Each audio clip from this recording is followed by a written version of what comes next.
we sort of, for example, tend to think of strong as good and weak as bad, but actually both are absolutely necessary. I also often hear people talk about positive is good and negative is bad. Well, in my terms, negative is receptive and positive is generous. And actually, actually they need each other for current to flow, which is what electricity is all about. So you don't get current flowing without positive and negative. So it is about those things. It's also really very fundamentally about the relationship between darkness and light, and understanding that they are mutually inclusive, not mutually exclusive.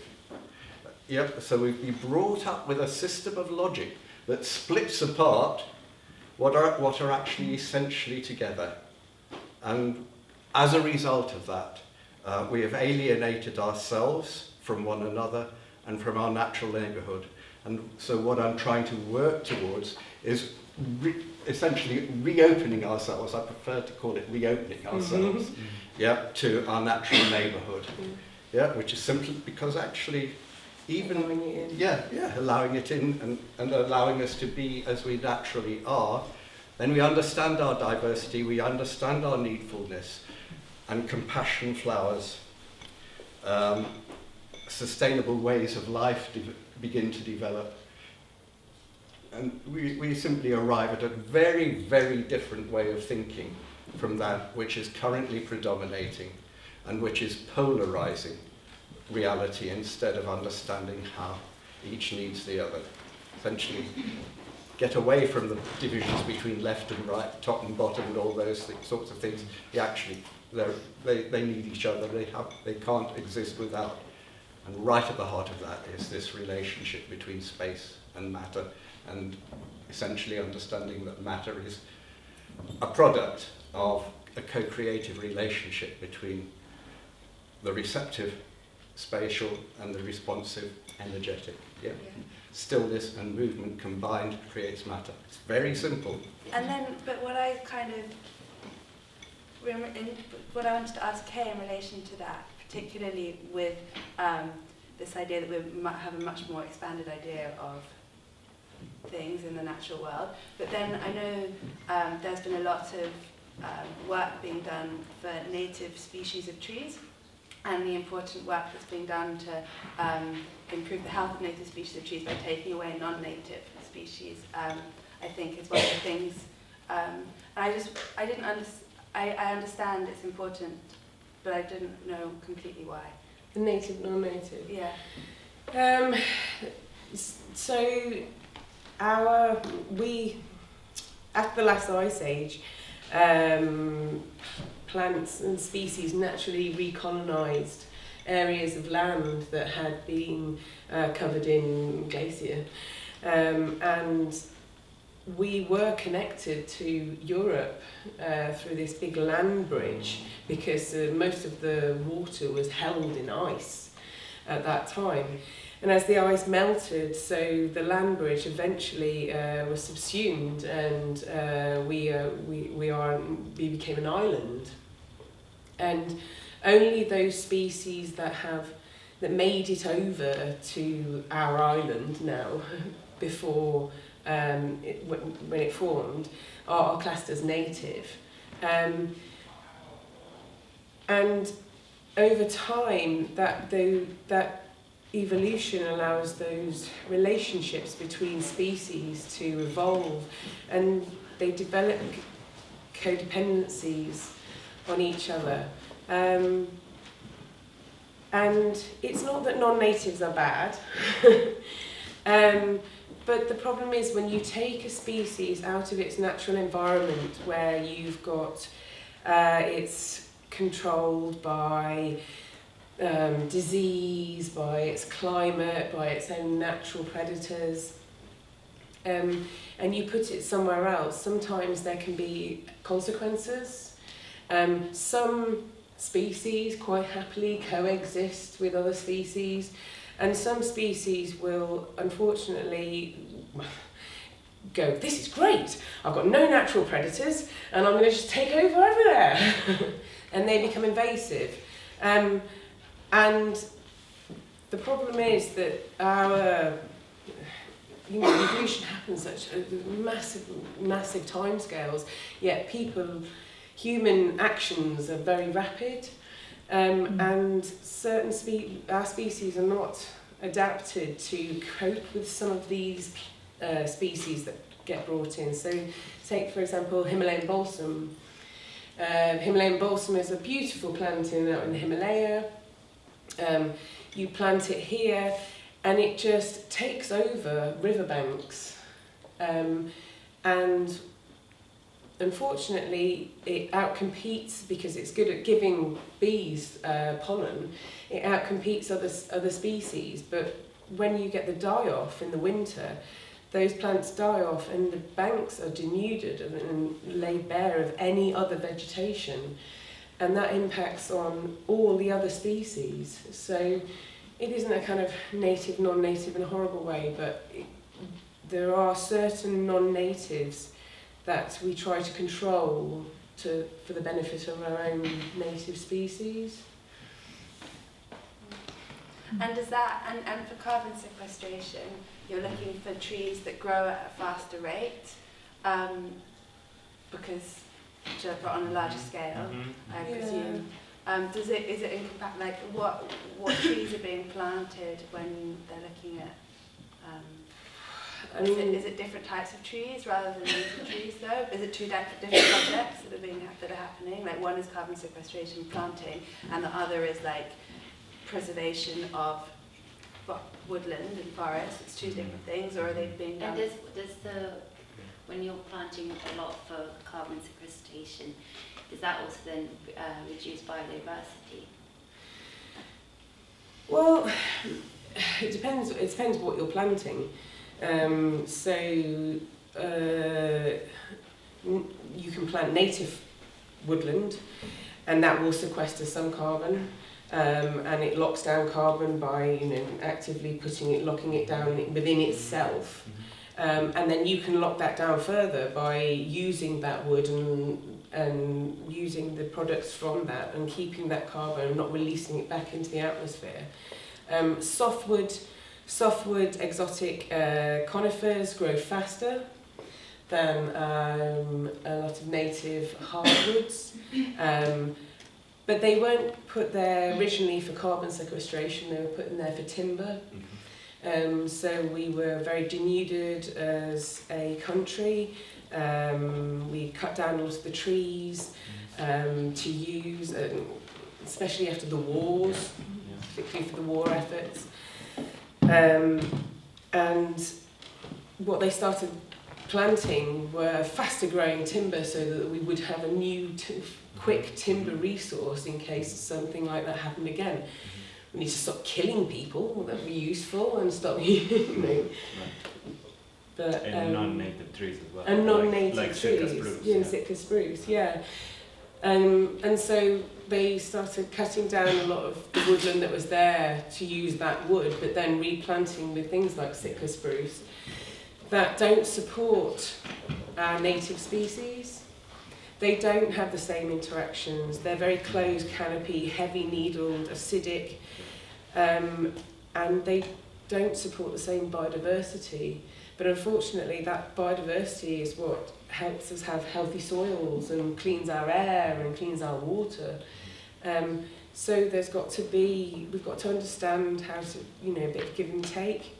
And continuous cover forestry is one way of doing it. It's actually planting some of these faster growing species, if you want them, in amongst other species, broadleaf species, and having a mixed environment if you're going to do that.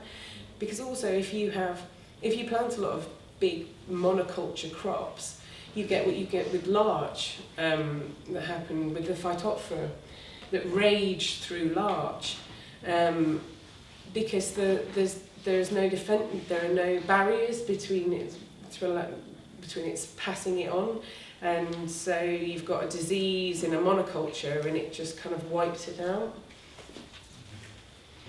I'd like to ask about mental health and fungi and nature, because as Alan was saying before, this predominant worldview objectifies and polarizes, and I see that as a big cause, or I think lots of people see that as a big cause of of depression.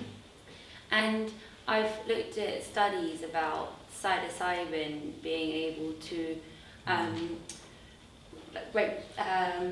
help link up the brain in new ways and help connect previously unconnected regions of the brain, which allow people who previously weren't responding to treatment to have really positive benefits and help alleviate their depression. And I was wondering just how is this possible, basically, because also I don't know how to verbalize it, but thinking about the way that taking some psilocybin can connect the brain, and then looking at sort of the Earth's natural internet and the psilocybin amongst the two. It's just amazing that a tiny bit going into the brain can do what it does in the brain is what it does on the ground. So what's that all about?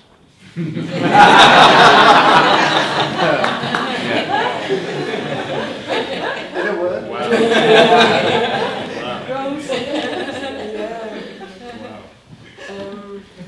Sounds like a good experiment. Well, they are looking at it in terms of the way it links the prefrontal cortex to the amygdala. So the amygdala is your base brain, your old brain, but it's the emotional centre. And apparently it can it can consciously connect you to that, because usually this is just turned on when in this fight and flight, and it just happens kind of on a subconscious level. But to connect this to that requires a catalyst, and they're saying that is a catalyst. This is a question I don't have the answer. I wonder what is the sort of natural role of psilocybin? What did it evolve for? It is certainly not for people to deal with it. It must be to either affect the behavior of animals that are feeding on this fungi, or have you ever heard of anything like this? Is there some kind of... It's one of those very interesting questions, which is actually related to Darwinism and so on. Is that we assume that if something exists, it must have some kind of role, and it relates to the perception of the organism as a machine, as distinct from a manifestation of evolution. Right. So it's actually, you know, I think the natural world plays a lot. Mm-hmm. There's an awful lot of playing going on. It creates a lot it, of if it's useful, huge amount of experimentation. There are also things that, you know, a lot of secondary metabolism is actually about responding to oxygen stress, and so you know, you just happen to have a diverse array of chemical means of dealing with oxygen stress, because this is something that not everybody fully realizes, is that, you know, when plants when the first photosynthetic organisms polluted the atmosphere with oxygen, it was a heck of a biological crisis. And you know, and so much that we find out about land organisms, it's all about dealing effectively with oxygen, making use on the one hand of the energy boost. I once used to say, you know, that you know, oxygen was the first dangerously addictive drug for life on Earth, because it gives you this huge energy boost, but my goodness, you can overdo it. There's so what was the reason for the psilocybin? But there is a theory that's a bit out there, but which I think is quite interesting, and it's that it's called the stoned ape hypothesis. So it's not a theory, it's a hypothesis, and it's that psilocybin is the catalyst for our evolutionary growth and what actually made Homo sapiens evolve from the primates before, and that's the reason for language and consciousness. In this documentary, must have eaten an awful lot of it. That's what they say they did. It was like over thousands of years, and when they were migrating and walking, you just eat what you found, and then found nothing. In this documentary was talking about, they actually spent quite a lot of time talking about fermentation, so yeasts making alcohol, and that having a lot to do with primates that were living on trees and ingesting these fruits that were starting to ferment, not being able to stay anymore in the trees. They actually had to go down. and then they actually had to learn how to avoid predators and dangers on the ground. So you need to stand up and run. So I thought that was remarkable. But yeah, it is, again, it's trying to bring in fungi into explaining how we are what we are, and that's amazing, you know. Yeah, a lot of shamanic cultures use plants sure. and fungi ritualistically, but to expand their mind and understanding of the natural world and the world around them. I find that really interesting, but it's kind of twofold, because you can take like the plants and mushrooms and to create that to give you the experience of mutualism and reciprocity, and to shift your perspective and seeing yourself as part of a whole, each part integral to the functioning and flourishing as a whole. But then I also think, which is more accessible, kind of more profound, in that it comes from within you, is that we need to be re-educated, because that doesn't need to be an experience in which something's ingested and then you have that experience. That is what's going on. So it's just that we don't think about it like that. So psilocybin and these things are really positive for kind of a bit of a slap in the face for actually how life is. Well, maybe reverting us back to the child state, when everything is possible and everything is amazing, and the way we look at life is beautiful and connected and intriguing, and then you kind of get put into school systems and everything gets shut down. And in Sweden they don't force children to go to school before they're 7 years old, but they have a lot of forest nurseries. And the children that come out of the forest nurseries, and there are some forest nurseries developing in the UK, but and so many in Germany now.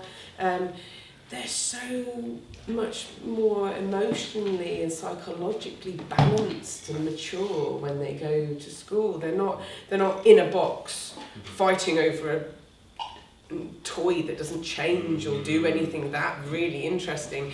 They're outside in nature, which changes all the time around them through the course of the day, through the seasons.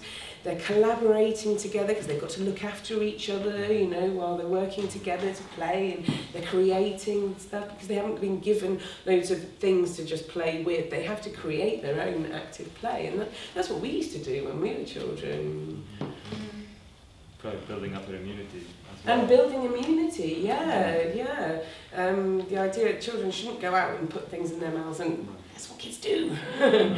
And you know, to zap all of the bugs and the microbes and the fungal spores off everything means that your immune system is rubbish. Yeah. With the last few months have been really kind of hardcore for stuff that's come out in the news, like, and stuff's happening in the world. Like, we've had the IPCC report, and then also more recently the outcome of the Brazilian elections, which are really shocking and sad.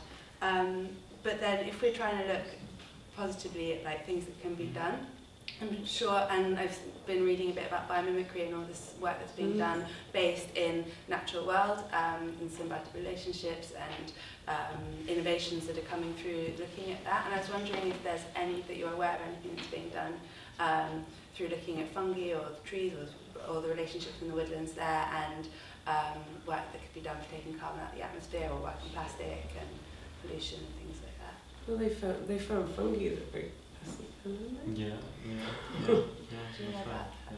I mean, fungi are really good at getting into solids, right, and breaking them down from the inside. That's the speciality. Yeah. And you know, break it down to its releasing enzymes and using the outside as a kind of a stomach, really, and then bringing in simpler stuff and using it. Sometimes passing it on to trees.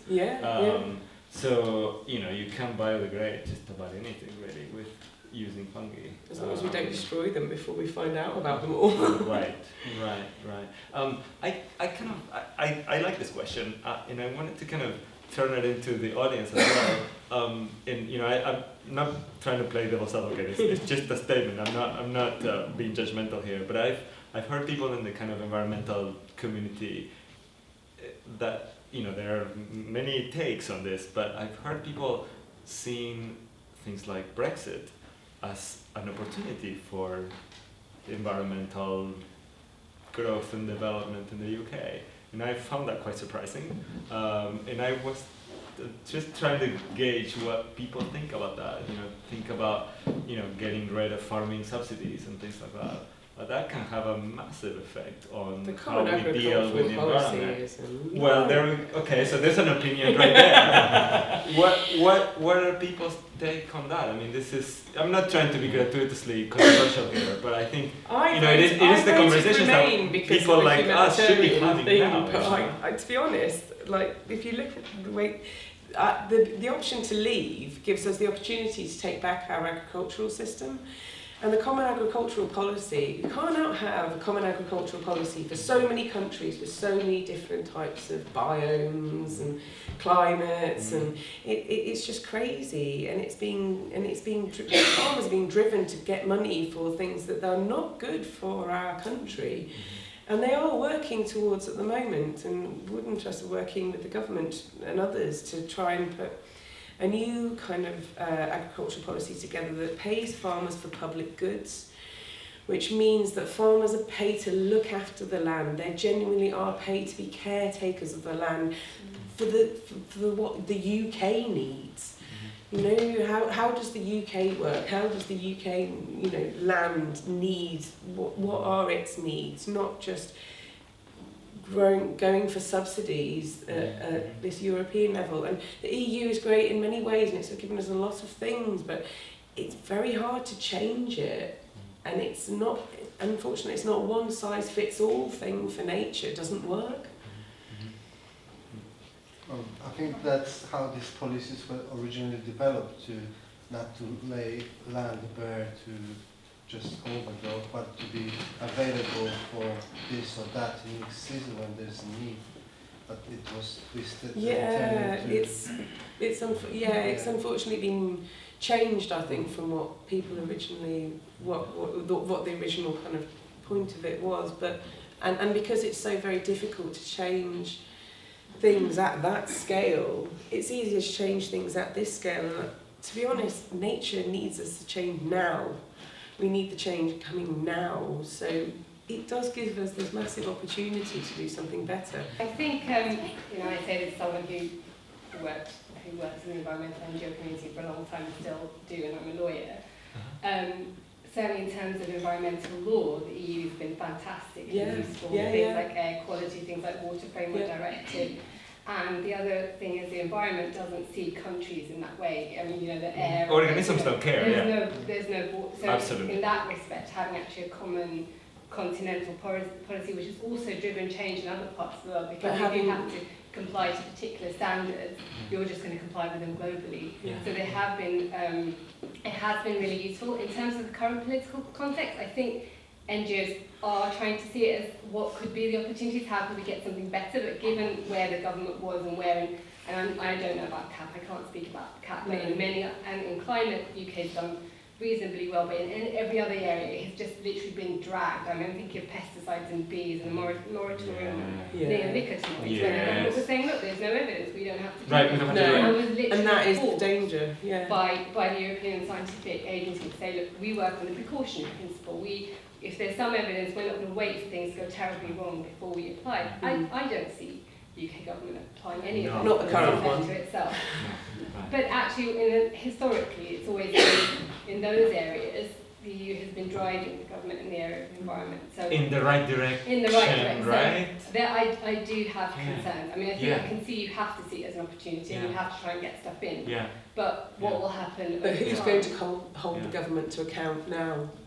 Because at the moment you can go to the European Court. Yeah, exactly. And that sounds outside the government, and they're trying to set something up that is a watchdog.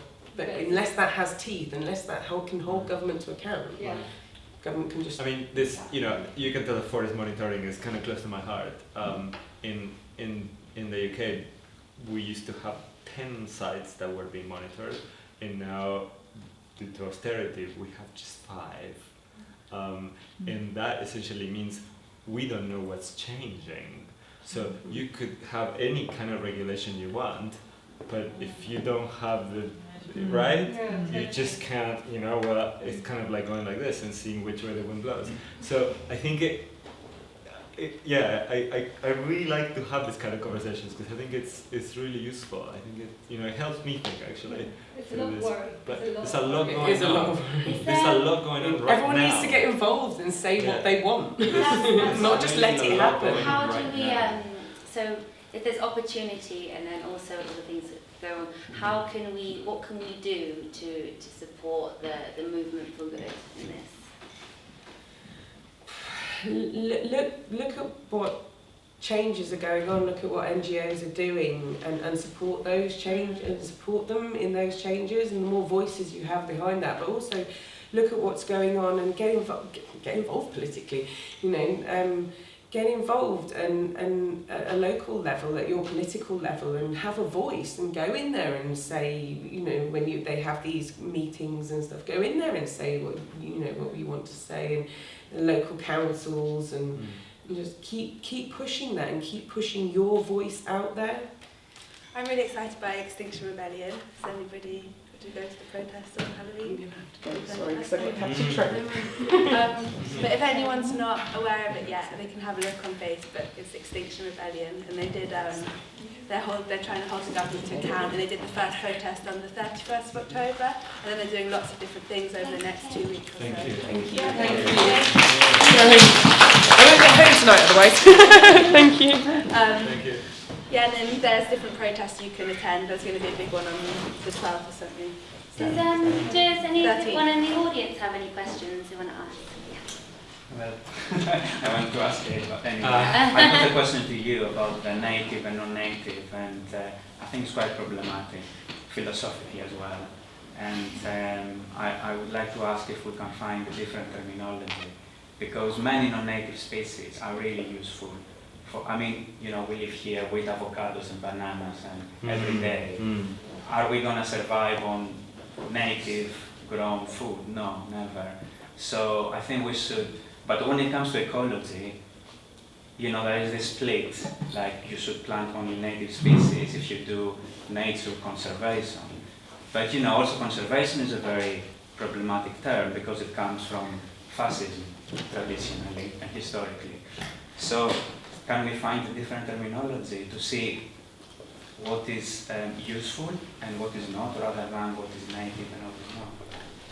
I think you make a really important point, actually, is that it's extraordinary how much kind of discriminatory prejudice there is in the language that we use in reference to nature. And this is one of the huge problems that I noticed, really, is that we project our own ideas onto nature rather than learning from nature as nature actually is, and that I think is one of the great problems.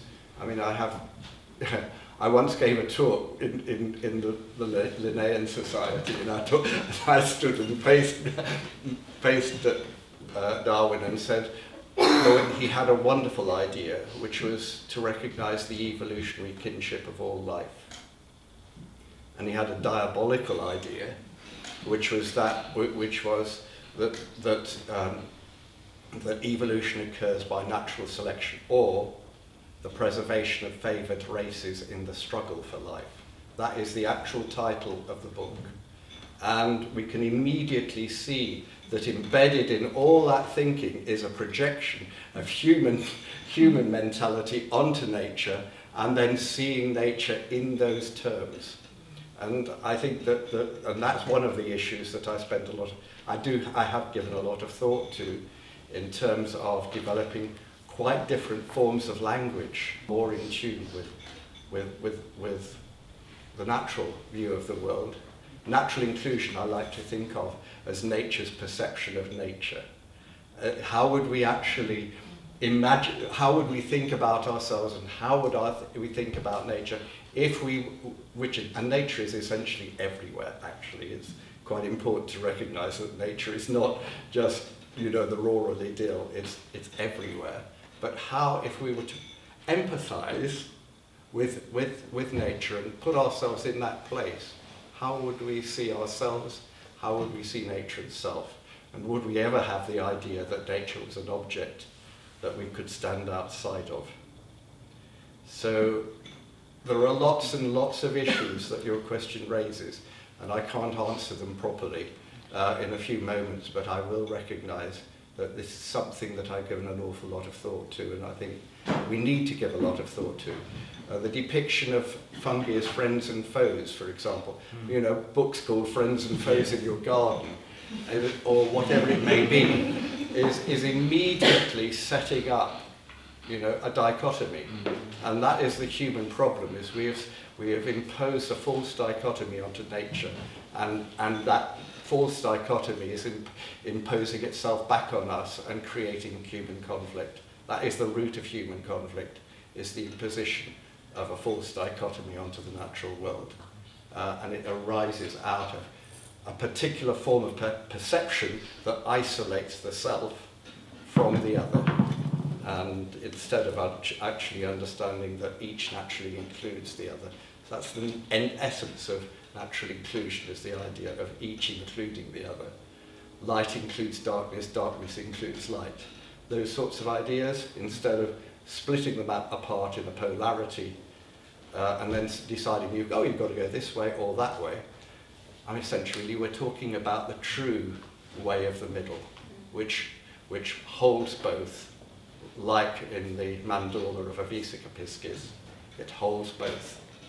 This is the topic which in the next event that Francis was speaking about, is about the theory of nothingness, theory of everything forgets, and it's seeing that the two Yes, it is. two sides concept. Yeah, it's essentially you split the material from the immaterial and you're focused all on the figure It's and also forget like everyone. even the word diversity is excludes in itself, so you emphasize difference rather than similarity.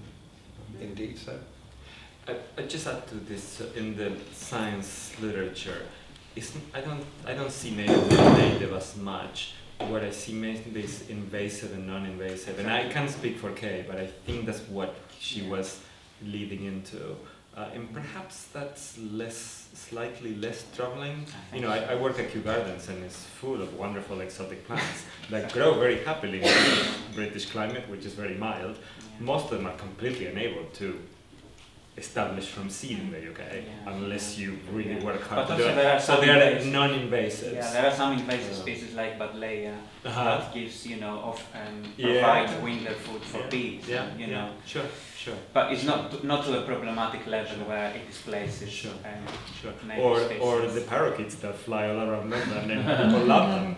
Kids love them. People love looking at them, and they're quite exotic. And they are apparently invasive. So. Yes, and so just on that note, and that troubled me too. But I read that an experience that when an ecosystem is not damaged, invasive species can't get in. There's nowhere for them to go. So resilience. Every niche in the ecosystem is filled. Mm-hmm. So a Himalayan balsam might turn up, and it's like, there's nothing here for me. Mm-hmm. So there's a lot of Himalayan balsam along the Thames, like by Teddington. I walk past a lot, and if that ecosystem there hadn't been changed and damaged so much, it wouldn't be able to be there. For good or ill. So when we talk about these invasive species, we're at Z already, and we've missed the whole alphabet of all these interactions that have led to that point.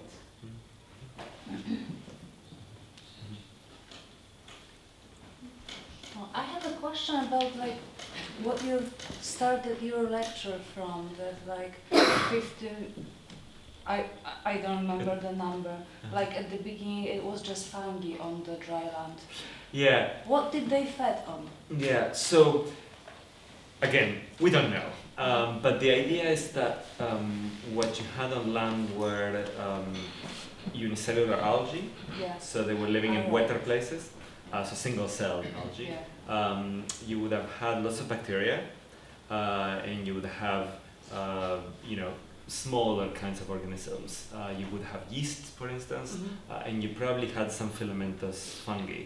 At some point, the idea is that the fungi, all of these organisms would have been growing and kind of accumulating biomass there. And the idea is that nobody really knew how to recycle that biomass. Okay, so it was kind of building up. At some point, you get a lot of fossils that are incredible of this thing that people think were giant fungi. And I don't know if you've heard about this. I have, yeah. But it's crazy. They're like 8 meters tall, and a meter wide, and they appear to be filaments, so tubular cells. So the idea is that they probably were feeding on all of this decaying that they had figured out how to decay, how to break down and use as a resource. So fungi would have been on land and pretty well established before you get sort of big plants starting to grow, like the ones that I passed around were small and then they get bigger and bigger, and then they develop roots and then they start to go further down and they have more support, and then you get trees and then you get forests, and all of that starts to kind of bring us closer to the kind of ecosystems that we see today. But again, these are ideas. It's pieced together from very, very spotty bits of the fossil record, which is pretty incomplete. Yeah. So it's it's little snapshots here and there. So. From what you said, I don't know if I got it right, but there is not many species of plants which don't rely on fungi. Yeah, very few. And most of them are very, so there are sort of two types. There are very modern ones, that have evolved recently, and they are very weedy, and they grow in places that are very disturbed. So they are able to get resources easily because things are sort of moving around in the environment. In a more kind of established ecosystem, most of the resources are locked up. Somebody's got them. So you have to sort of interact with them to be able to get them. But if you live in, let's say, like a river floodplain, so there's a lot of, the water coming in and out and sort of disturbing the soil, then in a place like that, you could live without having fungi in your roots because the resources are sort of freely available. So that's kind of one kind, the young groups of plants that have escaped this association with fungi. There is one ancient exception, which are the mosses. So the mosses are a very common group of plants, small, although if you go to New Zealand you get some that are this big, but they require places that are very wet. They don't have fungi that grow into their cells or around their cells and allow them to get resources. But the mosses are unlike any other plant in that they make, remember those root hairs that I showed you? In the mosses, those root hairs, they're called rhizoids, they actually can branch and they can become very, very, very thin, and they become as thin as fungi. No other plant can do that. So they don't really require the fungi to get resources, to get things from the environment. They kind of sort of converged in that growth form of the fungi. They can get very big for various structural reasons. They lack certain kind of components. They can make wood, so they can't really get very tall. If they had that, we probably would just have a world that is just mosses. We wouldn't need oak trees. I'm speculating. I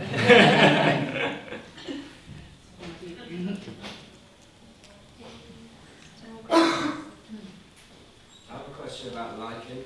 Yeah. Is that Yeah. Let's figure it all out. Yeah. algae and mushrooms? Yeah. Okay. So the lichens are super cool. So the lichens they essentially allow green algae to grow on dry land. They take on the algae. They are unicellular algae, and they envelop them, they grow into them as well, and they get sugars. Yeah, they get sugars from them. Some people say that they farm them. They farm the algae as if they were cows or something like that. And they are very good at kind of creating an environment for those algae to allow them to grow. So they will control how much air, how much oxygen they get, how much carbon dioxide they get, how much water. They will protect them very, very effectively with essentially sunscreen. That's why the lichens are very colorful. So they actually create, they make compounds that are like sunscreen to protect their algae. So they kind of invented something that is like a plant. Again, they can get really big, partly because they can't make wood. Again, but yeah, they are a solution for an aquatic organism to live on dry land, which is a horrible place to be. It's amazing. And they normally live on. They do, but they are pretty amazing. There are desert lichens that are really common. So if you go to places like Namibia, there are places that the desert is just all red, and it's because there are lichens there, and they have aquatic algae growing within them, so they are able to create an environment for them. The lichens are amazing.